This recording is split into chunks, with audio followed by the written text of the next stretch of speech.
नमस्कार, स्वागत आहे आपल्या सर्वांचं कैलास पवार सर या यूट्यूब चॅनलवर. आणि आज आपण महत्त्वाचं बघणार आहोत ते म्हणजे 21 जूनची माहिती. 21 जूनची माहिती म्हणजे काय आहे तर 21 जून हा योगा दिवस म्हणून साजरा केला जातो. तर या योगा दिवसाविषयी आपण थोडक्यात माहिती घेणार आहोत.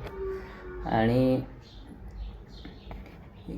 योगा म्हणून हा जो दिवस आहे तो साजरा करण्यामागचा एकच उद्देश आहे की नियमित योगा केल्याने अनेक फायदे होतात आणि त्याच्यानं आपलं शरीर, सर्वच अवयव आणि ही सदृढता वाढते. त्यामुळे हा योगा दिवस साजरा करण्याचा उद्देश 21 जून रोजीच नाही तर त्याच्या अगोदरपासून चाललेला होता. पण संपूर्ण भारतभर जगात ही गोष्ट रुजवायची होती. या वर्षाची योगा दिवसाची जी थीम आहे yoga for self and society ही आहे. आणि 21 जून हा दिवस जगभरात आंतरराष्ट्रीय योग दिन म्हणून 21 जूनला संपूर्ण भारतात साजरी केले जातं. आणि ह्या योगा दिवसाचे जे श्रेय आहे ते भारतालाच जातं, कारण भारताने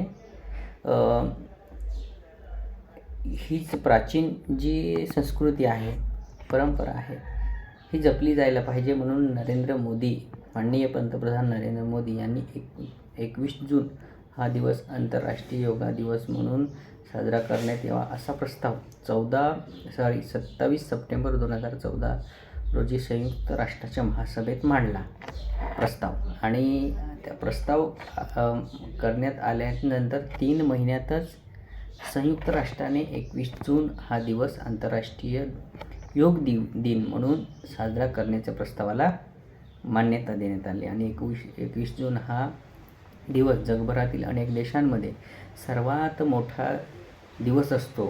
त्यामुळे आंतरराष्ट्रीय योग दिनासाठी या दिवसाची निवड केलेली आहे. आणि योग हा अभ्यास आहे ज्याची उत्पत्ती भारतात झाली. आणि योग संस्कृत शब्द असून त्याचा अर्थ जोडणे असा आहे. योग हे शरीर, चेतना यांच्या एकीकरणाची प्रतीक आहे. योगामध्ये बघितलं तर ताडासन आहे, त्रिकोणासन आहे, भुजंगासन आहे, अशी 84 शास्त्रीय आसने आहेत. आणि या वेगवेगळ्या पद्धतीने आपण ही आसने करू शकतो. आणि आपल्या शरीर आणि आपली बुद्धिमत्ता ही सदृढ करण्यासाठी आपण योगा चांगल्या पद्धतीने करतो आणि करायला पाहिजे. धन्यवाद.